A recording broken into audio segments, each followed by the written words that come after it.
কাউকেই চিনি না, কারণ আমি আমার যোগ্যই মনে করি না। আমার কাছে ওই বুবলিশ বা ওই আবার পার্সোনাল লাস্ট ইস্যুর কিছুদিন পর মনে হয়েছে যে ধৈর্যের একটা সীমা আছে। এই জন্য চেনার প্রয়োজন মনে করি না। আগে কথা বলা হতো যে বোবার কোনো শত্রু নেই, এখন দেখা যায় আসলে আমি চুপ থাকি। সবাই চাণক্য নীতিতে একটা কথা আছে, যাদের একেবারে শিক্ষা দীক্ষা লেসহীন তাদের নিয়ে আমি আর বোবাকে চর দিলেও সে কথা বলতে পারে না যে আমাকে চর মেরেছে। জঙ্গলে নাকি সোজা গাছটাকেই সবচেয়ে আগে কাটা হয়। আর আগে কথা বলা হতো যে বোবার কোনো শত্রু নেই, এখন দেখা যায় এক বাক্যে বলবো অযোগ্য মানুষ নিয়ে আমার সময় নেই বিবেচনা করার। এখন আসলে যে যেমন কুকুর। কাউকেই চিনি না, কারণ আমি আমার যোগ্যই মনে করি না।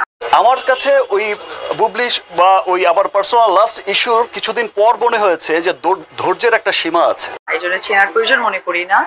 আগে কথা বলা হতো যে বোবার কোনো শত্রু নেই, এখন দেখা যায় আসলে আমি চুপ থাকি।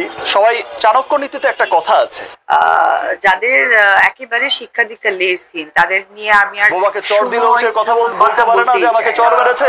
জঙ্গলে নাকি সোজা গাছটাকেই সবচেয়ে আগে কাটা হয়।